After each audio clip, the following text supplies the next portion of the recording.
नमस्कार दर्शकों, मैं हूं आपकी प्राची अधिकारी।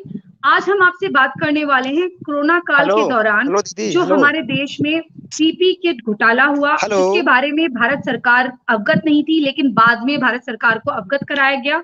और ये मामला कैसे प्रकाश में आया और इस विषय में क्या भारत सरकार कार्रवाई कर रही है या किस तरह से कदम उठाए जा रहे हैं, इस विषय में बात करने के लिए हमारे साथ मौजूद हैं देश की जानी मानी गायनेकोलॉजिस्ट प्रख्यात डॉक्टर वर्मा, डॉक्टर रेखा वर्मा, जो कि राजस्थान की पृष्ठभूमि से हैं। और हमारे साथ हैं अहमदाबाद से वरिष्ठ अधिवक्ता धर्मेश सिंह गुज्जर जी, जिनको 15 साल से अधिक का तजुर्बा है वकालत में, और जो अपने सबसे सर्वश्रेष्ठ केस, जो कि 1984 का जो एंटी सिख दंगे हुए थे पूरे भारत में, उसी को लेकर अहमदाबाद में जो पीआईएल दाखिल करी गई थी, ये उसमें उस पीआईएल के मुख्य शिकायत करता रहे।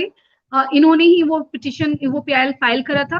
तो मैं अब इस केस के विषय में प्रकाश डालूं, उससे पहले मैं चलती हूँ डॉक्टर रेखा वर्मा के पास। तो मैं चाहूंगी डॉक्टर सबसे पहले तो अपना एक छोटा सा इंट्रोडक्शन दे, साक्षात्कार, कि पब्लिक जाने कि आपका क्या तजुर्बा है, और फिर हम आगे क्वेश्चंस लेकर आपसे बात करेंगे।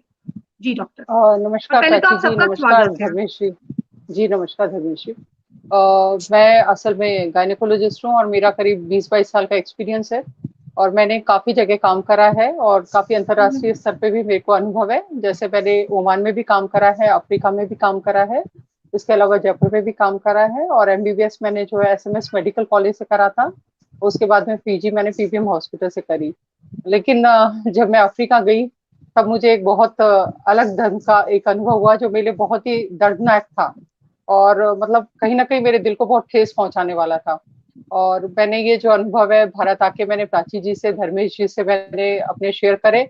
और उसके बाद हम लोग चाहते हैं कि जो चीज छुपा दी गई है, काफी चीजें जो छुपा दी गई कोरोना काल में जो अपराध हुए, और कुछ लोग जहाँ पे लोगों की मानवता जगी हुई थी और लोग एक दूसरे की मदद कर रहे थे, वहीं पे कुछ लोग ऐसे थे जिन्होंने मतलब इस टाइम पे भी चोरी स्मगलिंग करने से बाज नहीं आए।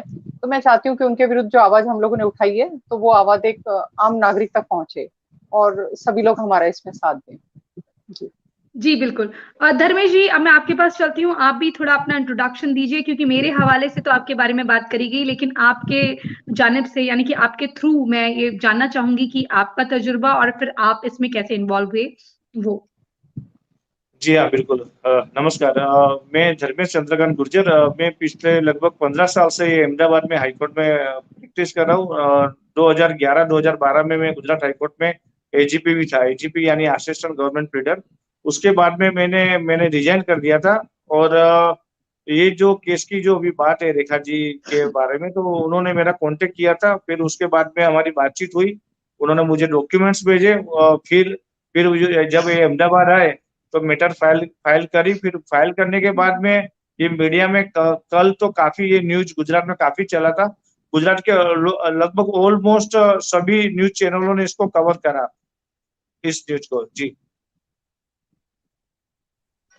जी रेखा वर्मा जी, मैं आप जानना चाहती हूँ कि ये जो पीपी किट का घोटाला है, इस पे आप प्रकाश डालिए, और ये कैसे आपके संज्ञान में आया और आपको कैसे पता चला कि ये सब हो रहा है भारत में।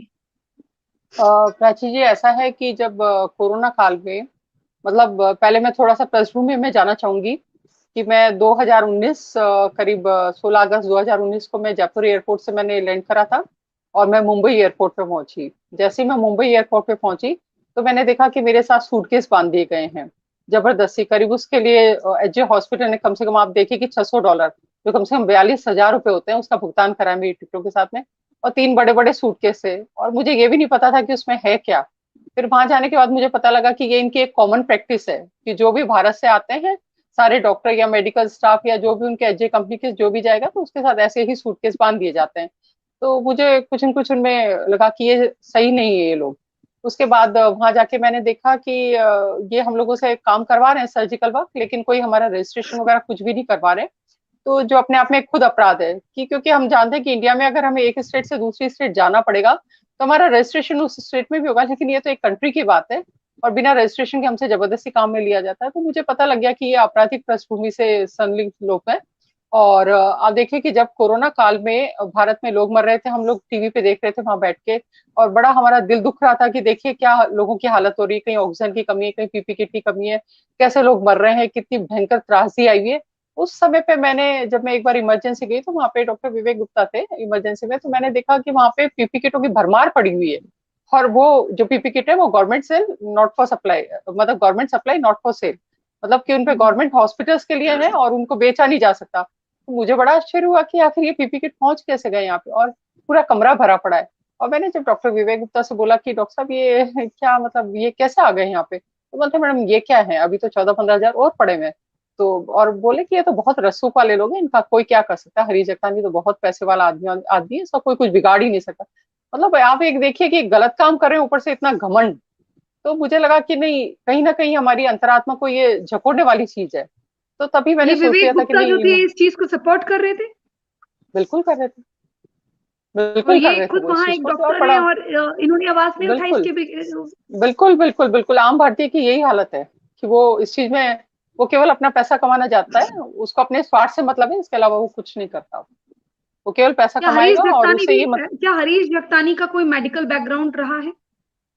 नहीं नहीं, बिल्कुल भी नहीं, बिल्कुल भी नहीं। तो उन्होंने फिर एचजे वो, हॉस्पिटल खोल कैसे लिया?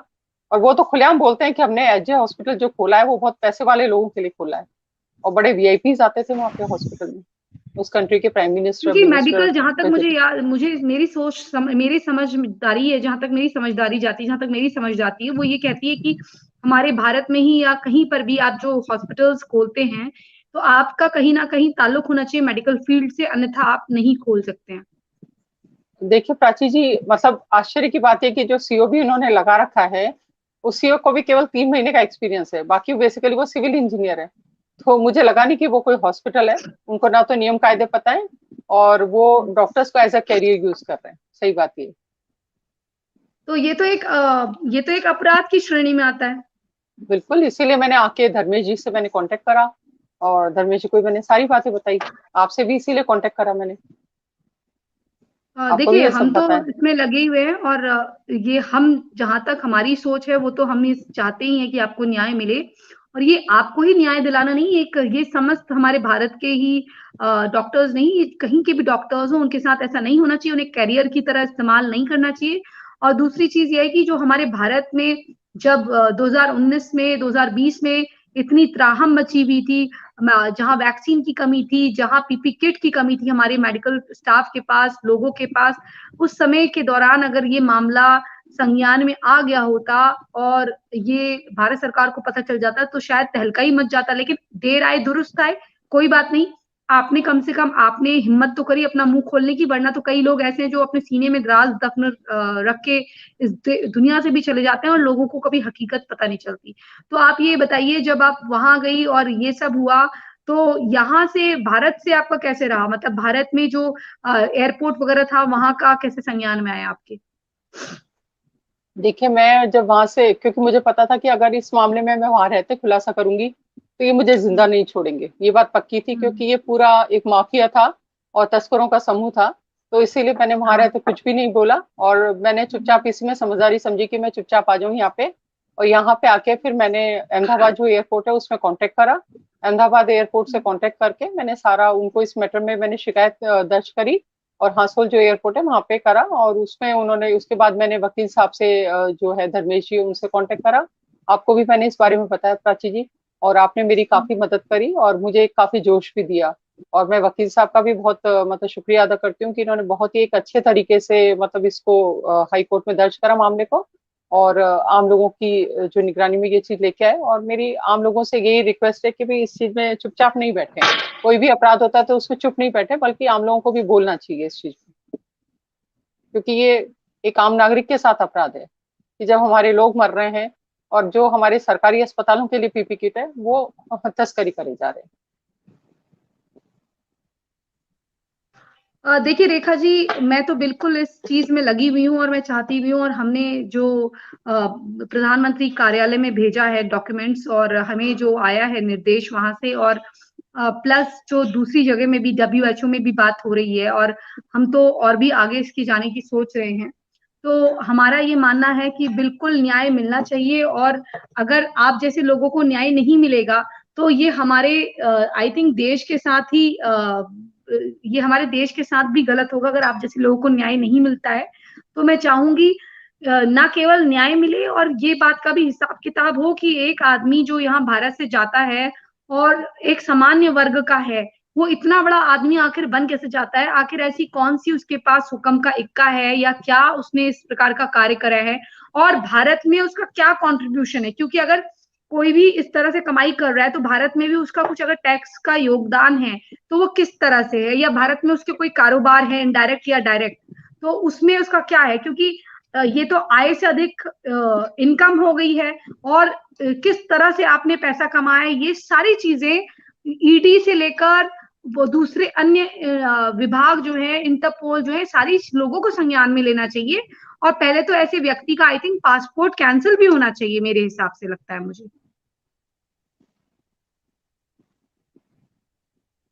हाँ जी। धर्मेश जी, आपने उसमें जो शिकायत करी। मैं धर्मेश जी से भी सवाल बिल्कुल। करना, धर्मेश जी जी आपको क्या लगता है, जैसे जी अभी ये मामला चल रहा है और आप इस केस को किस तरह से देखते हैं, या आपकी नजर से ये केस क्या है जी बिल्कुल। और प्रथम जैसे दृष्टिया। कि आपने बताया और रेखा जी ने जैसे पहले बताया था कि जो जगदानी है वो 20 साल पहले बटाका बेचता था, बटाका यानी पोटैटो, हम्म बराबर, ये सड़कों पे। तो अभी उसके पास में वो कभी कोई लाखोपति या करोड़पति नहीं है, अब्बोपति भी नहीं है, खरबोपति हो हम्म गया। तो ये बेहिसाब जो उसने पैसा बनाया उसकी भी इंक्वायरी करनी चाहिए देश हित में। ये सबको जानने का अधिकार है सभी प्रजा को, क्योंकि इसने जो पैसे बनाए वो कहीं ना कहीं एक उसने करप्शन किया है यहाँ की सरकार के साथ में और वहां की सरकार की मिलीभगत के साथ में। तो ये देश हित का पैसा उसने करप्शन से जो इकट्ठा करा उसकी भी इंक्वायरी होनी चाहिए।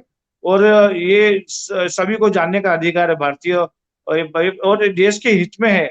और दूसरा का भी जो रेखा जी ने बताया पीपी किट के बारे में, तो जो जिसमें गवर्नमेंट नॉट फॉर सेल जो लिखा हुआ था, जो मार्का था, वो वहां केंगो में पहुंच गई इसके हॉस्पिटल में, ये जगदानी के हॉस्पिटल में, और वो उसको सेल आउट कर रहा था।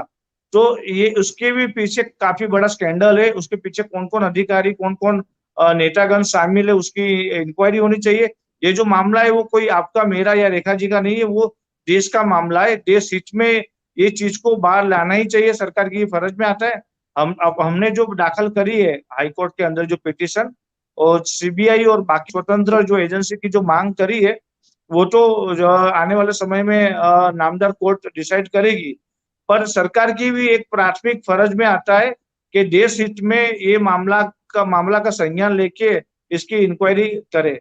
जी देखिए, ये तो आप बिल्कुल बहुत अच्छी बात कह रहे हैं, ये सरकार को जानने का हक है, और ये लोगों का भी हक बनता है कि आखिर इस तरह से लोग जो गलत काम करके पैसे कमा रहे हैं, और हो सकता है कि बाहर वो, जैसे एक फ्रेज है ना, एक कहावत है कि सफेद पोश भेड़िया सफेद पोश बन के बाहर फिर रहे हैं और अंदर उनके काले कारनामे हो रहे हैं। आखिर ऐसा क्या कर रहे हैं, या तो उससे भारत को कोई लाभ ही होता, ना वो भारत को लाभ करे और कल को पकड़े गए या कुछ गलत कार्यों में उनकी संलिप्ति पाई गई, तो इससे भारत का एकदम से जो उनकी जो इमेज है भारत की, वो एक तो धूमिल होगी, और दूसरी पूरे इंटरनेशनल मार्केट में भी भारत को बहुत बड़ा खामियाजा भुगतना पड़ सकता है। तो मेरा मानना है कि लोगों के साथ भी ये न्याय होगा कि अगर बताया जाए कि आखिर इस तरह से ये व्यक्ति कैसे पैसे कमा रहा है।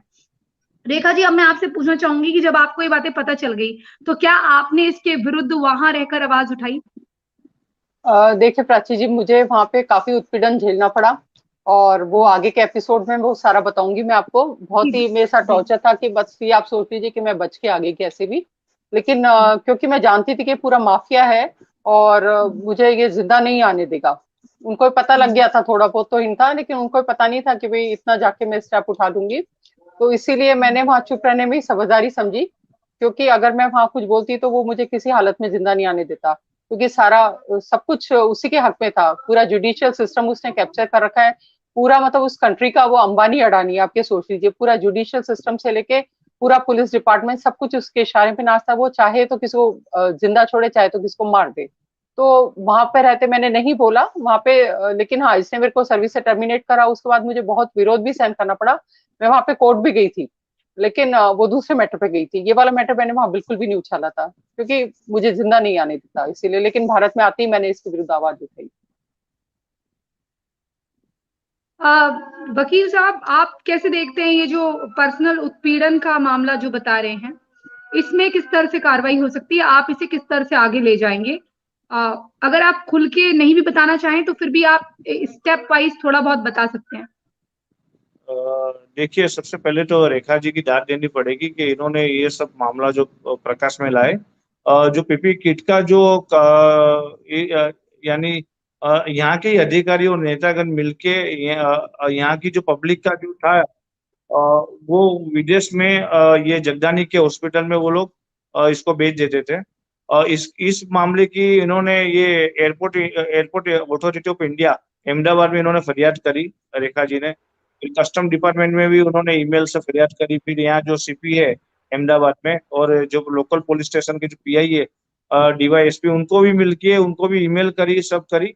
पर ताज्जुब की बात यह है कि किसी ने किसी के पेट का पानी नहीं हिला, क्योंकि वो सब जानते थे कि इसमें जो भी लोग इन्वॉल्व है वो काफी हाई लेवल के लोग होंगे। अगर नेता लोग भी है तो कैबिनेट मिनिस्टर होंगे। हालांकि मोदी साहब का इसमें कोई नहीं होगा, पर मोदी साहब के ही कोई लोग अंदर, नेतागण इसके अंदर 100% शामिल होंगे। ये तो जांच का विषय है। जब जांच होगी, चाहे हाईकोर्ट से हो या सुप्रीम कोर्ट से हो या सरकार खुद, केंद्र सरकार खुद इसमें अपना यानी एक अगमचेती का पगला लेके उसकी जांच करवाए, तब ये सब चीजें प्रकाश में आएगी। क्योंकि हाथी के दांत दिखाने के अलग होते हैं और खाने के अलग होते हैं। जगदानी का काम ऐसा ही है। जगदानी कैसे इतना समृद्ध बना, ये अपने आप में एक बड़ी बात है।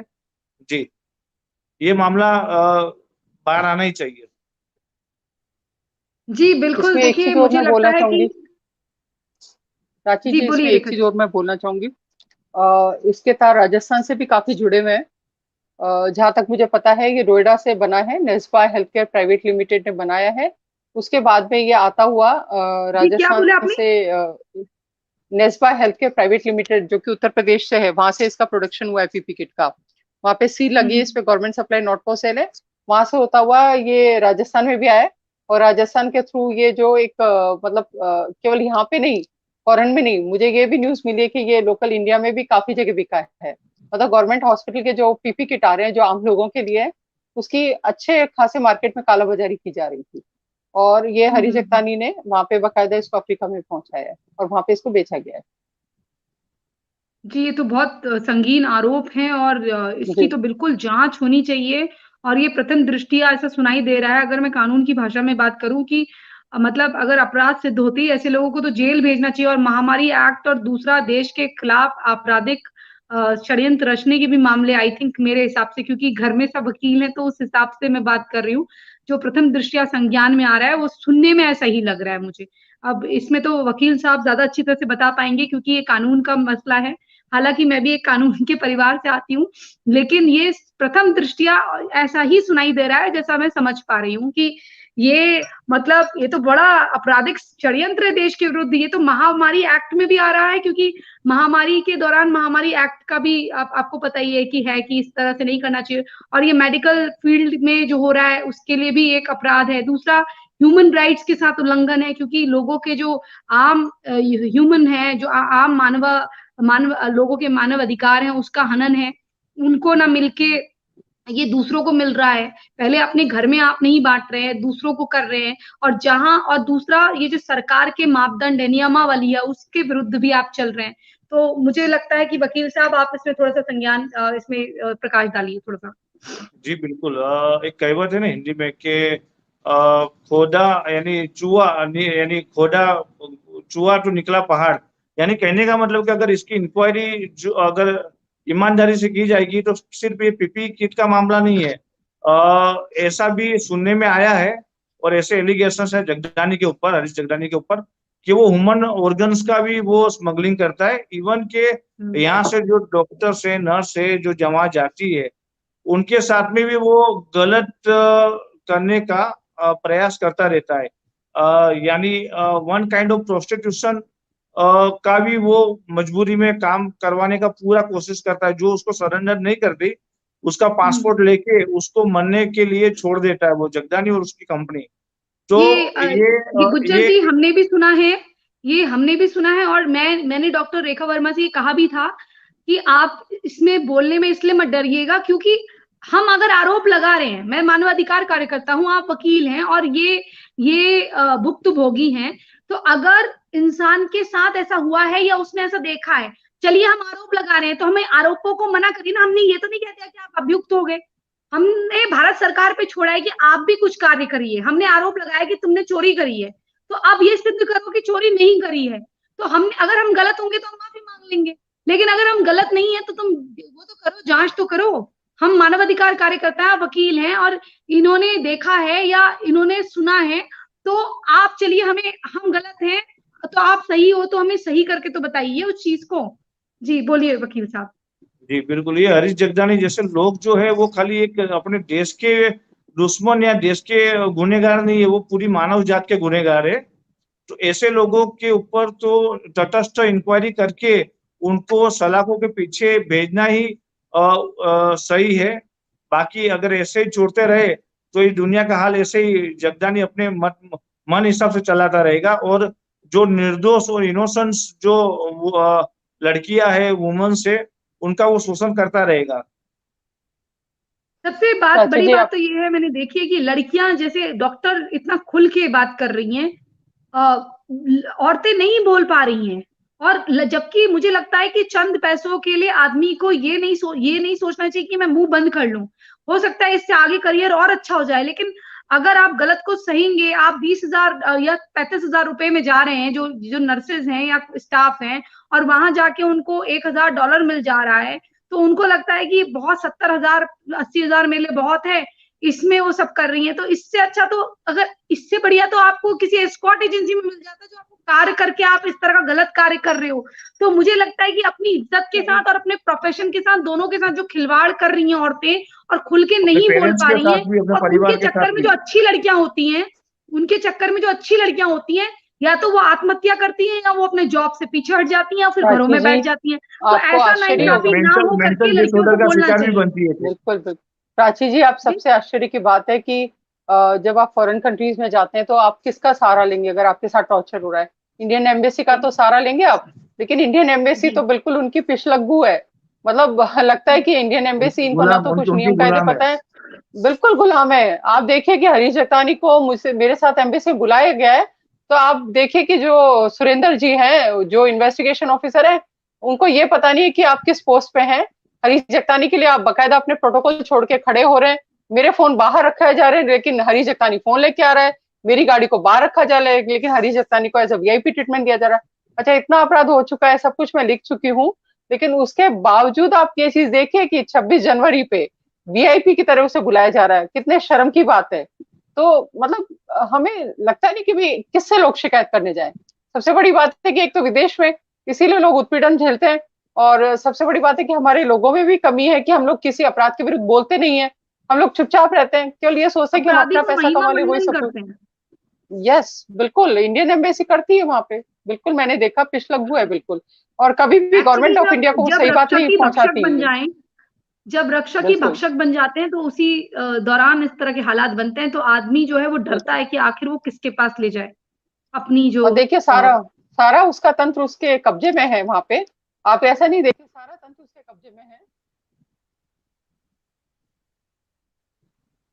जी, सारा तंत्र उसके कब्जे में है, वो जैसे चाहता है वैसे करता है। तो बड़ा मुश्किल है वहां पे लड़ना, इतना आसान नहीं है। जो लड़ाई मैंने लड़ी, मैं जानती हूँ कि मतलब मैं मरने से बच गई हूँ, और कुछ नहीं है, क्योंकि मुझे आना था, लोगों को यहाँ पे बताना था, इसीलिए मैं आई चुपचाप। मैंने यहाँ आने के बाद ही सब कुछ फाइल करा।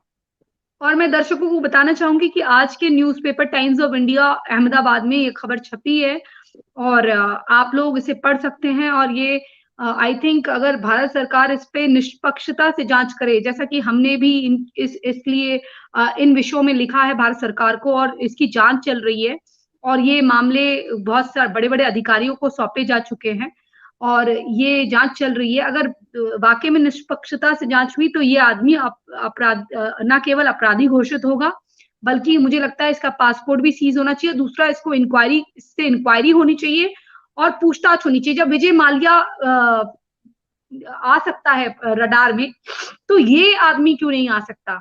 ये कौन सा अब विजय माल्या से बड़ा आदमी है? तो मैं ये जानना चाहती हूँ कि भारत सरकार इस पे कब तक कार्रवाई करती है, ये देखना होगा दर्शकों।